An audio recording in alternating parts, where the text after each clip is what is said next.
Shalom, shalom, shalom, une vie consacrée. 1 Samuel chapitre 1er, du verset 27 au verset 28. C'était pour cet enfant que je priais, et l'Éternel a exaucé la prière que je lui adressais.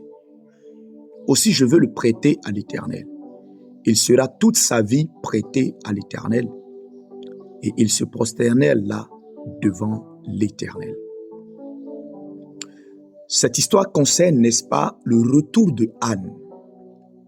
Lorsque Anne, après avoir prié à l'Éternel, crié à l'Éternel pour un fils, afin d'ôter, n'est-ce pas, l'ignominie qu'elle subissait du fait de sa stérilité. Stérilité pourtant qui venait de l'Éternel, en vue de faire de son ventre un lieu pour couver, n'est-ce pas, pour entretenir un enfant de destinée. Donc Anne, selon le vœu qu'elle a fait à l'Éternel, lorsque Samuel est né, elle a allaité Samuel. Lorsque Samuel a été sévré, elle est allée dans le temple avec cet enfant qu'elle avait promis à l'Éternel. Et étant là-bas, elle a dit à l'homme de Dieu, « Voici cet enfant pour lequel je suis venu prier.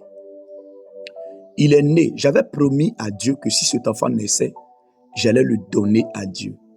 Je suis venu aujourd'hui honorer ma promesse, tenir mon vœu de le prêter à l'Éternel. » Elle a donc fait cette prière, ils se sont prosternés et elle a laissé l'enfant là. Vous imaginez un enfant qu'elle venait de sévrer, elle l'a laissé là. Elle est retournée avec son mari comme une femme qui n'avait jamais eu d'enfant. Écoutez-moi, beaucoup de chrétiens ont leur problème qui vient du fait qu'ils ont fait des vœux à l'église qu'ils n'ont pas honorés. Plusieurs, lorsqu'on demande des choses à l'église, sans qu'on ne les force, ils font des vœux. Même dans leurs prières secrètes, font des vœux. Seigneur, si tu me bénis, je vais faire ceci. Si tu me bénis, je vais faire cela. Et une fois Dieu les exauce, ils oublient le vœu qu'ils ont fait à l'Éternel. Comme s'ils avaient fait ce vœu-là à un homme, à un pasteur. Des fois même, c'est dans leur propre chambre qu'ils disent cela à Dieu. Écoutez-moi très bien. Allez-y honorer vos vœux cette année 2026. La Bible déclare, mieux vaut pour quelqu'un ne pas faire un vœu que de ne pas l'honorer. Ce n'est pas à votre avantage. Que Dieu vous bénisse. Ce n'est pas le sujet ce matin. Et donc, Samuel a été prêté à l'Éternel. J'aimerais dire ceci. Samuel a vécu sa vie comme une personne prêtée à Dieu, mais pas à qui? Sa mère. Sa mère l'a prêté à l'Éternel. Sa mère l'a donné à l'Éternel. Une vie consacrée à Dieu, c'est une vie de sacrifice. Une vie consacrée à Dieu, c'est une vie abandonnée entre les mains de Dieu pour faire ce qu'il veut.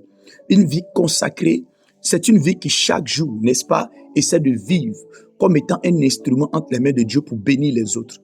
Une vie consacrée, c'est une vie, n'est-ce pas, qui n'est pas vécue pour soi-même. C'est une vie qui n'est pas vécue pour ses ambitions personnelles.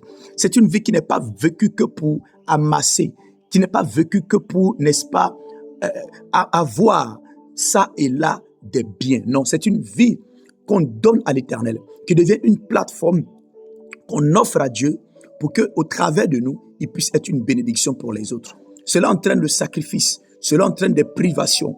Dans ce monde devenu égoïste, dans ce monde devenu un monde d'acquisition, un monde, n'est-ce pas, d'acquisition sans partage. Une vie de consécration peut être vue comme, n'est-ce pas, de la bêteté, peut être vue comme une vie de naïveté. Mais écoutez-moi très bien.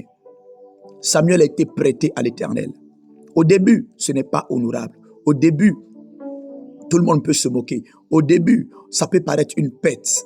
Mais le jour où Dieu décide d'honorer celui qui se consacre à l'Éternel, ce jour-là, l'honneur devient quelque chose, n'est-ce pas, de continental. L'honneur devient quelque chose que tu ne peux pas canaliser. Dieu t'honore publiquement. Dieu te fait célébrer publiquement. Écoutez-moi très bien. Anne a eu plusieurs enfants. Si vous lisez 1 Samuel chapitre 2, le verset 21, Anne a eu près de 5 enfants. En dehors de Samuel. Mais Samuel est l'enfant qui lui a donné un nom. Elle a eu plusieurs enfants. Mais Samuel est l'enfant qui lui a donné un nom. Pourquoi? Samuel est celui qu'elle a consacré à l'Éternel. Ce que tu consacres à l'Éternel va te donner un nom. Si ta vie est consacrée à Dieu, tu auras un nom. Alléluia. Alors, ce matin, c'est une exhortation de Dieu. 2026, vis pour l'Éternel. Écoutez-moi, une vie qui ne sert pas à une cause au-delà de ses ambitions personnelles est inutile. Parce qu'en réalité, aucun arbre ne mange ses propres fruits. La vie d'un homme ne se mesure pas à ses acquisitions, mais à son impact dans la vie des autres. À son impact dans la vie des autres. Le jour où tu partiras, qu'est-ce qu'on retiendra? Ce qui fera parler de toi, ce n'est pas ce que tu as acquis, c'est l'impact que tu as eu dans la vie des autres. C'est comment ta vie a été une bénédiction pour les autres. C'est ça qui sera le message que tu laisseras dans le cœur des gens. Alors cette année, vis une vie consacrée, vis une vie dévouée à l'Éternel. Ne vis pas que pour toi. Demande-toi, en quoi est-ce que ma vie, en quoi est-ce que mes forces, en quoi est-ce que mon intelligence, en quoi est-ce que mon argent peuvent être au service de Dieu. Celui qui se consacre à Dieu, il finit par être honoré. Un homme comme Néhémie a laissé son poste de chanson de roi pour aller rétablir les murailles de Jérusalem. Néhémie a fini comme gouverneur. Un serveur de vin qui devient gouverneur. Pourquoi? Il a décidé d'abandonner son poste pour aller se consacrer à Dieu. Il y a des choses que tu dois abandonner cette année pour te consacrer à Dieu. Il y a des choses que tu dois laisser cette année pour te consacrer à Dieu. Fais de ta vie une plateforme par laquelle Dieu peut se mouvoir pour son œuvre, pour la vie des autres. Si tu vis une vie consacrée, ta vie sera honorable. Dieu, tout ce qu'on confie à Dieu, Dieu finit par l'honorer. Dieu finit par l'honorer. Tout ce qu'on confie à Dieu, Dieu l'additionne, Dieu le multiplie. Alléluia. Cette année, donne tes forces, donne ton intelligence, donne tes compétences, consacre-les à Dieu. Peut-être que ce soit dans ton assemblée, que ce soit pour une œuvre de Dieu que tu connais, que tu honores, que tu admires, consacre-toi à Dieu. Dis-toi, mon habit, ma beauté, mon argent, tout ce que je suis et tout ce que j'ai doit être pour la gloire de Dieu. C'est cela une vie consacrée. C'est cela une vie consacrée. Ce n'est pas le temps de jeûne, c'est un style de vie. C'est vivre comme étant une propriété privée de Dieu. Alors, mon corps ne peut pas faire n'importe quoi. Je ne peux pas me retrouver n'importe où parce que j'appartiens à l'Éternel. Vous imaginez, Samuel a vécu toute sa vie dans la maison de Dieu. Il était un instrument de la main de Dieu. Lorsqu'il sortait, c'était pour une mission divine. Samuel a oint le premier roi qu'Israël ait connu, Saül. Il a oint le deuxième roi qu'Israël ait connu, David. Que Dieu te bénisse. Que l'esprit de la consécration vienne sur toi cette année. Dans le nom de Jésus-Christ. Qu'il te donne de voir dans ta vie, autour de toi, où est-ce que tu dois le servir. Et que tout ce qui te concerne soit une propriété privée de Dieu. Quand tu es consacré à Dieu, aucun sorcier ne peut te manger. Parce que quand tu es consacré à Dieu, tu es sa propriété privée. Il dit, ne touchez pas mes oins, ne faites pas de mal à mes prophètes, ou du moins à mes envoyés.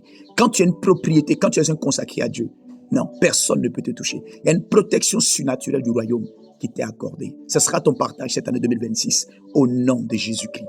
Dieu t'interpelle ce matin, c'est le temps, consacre-toi à Dieu, afin qu'il fasse de ta vie une vie au-delà de ce que tu as pu penser et imaginer, au nom de Jésus. Excellente journée. Votre serviteur, pasteur Chris Samson, plus 225 07 47 26 26 78. Shalom.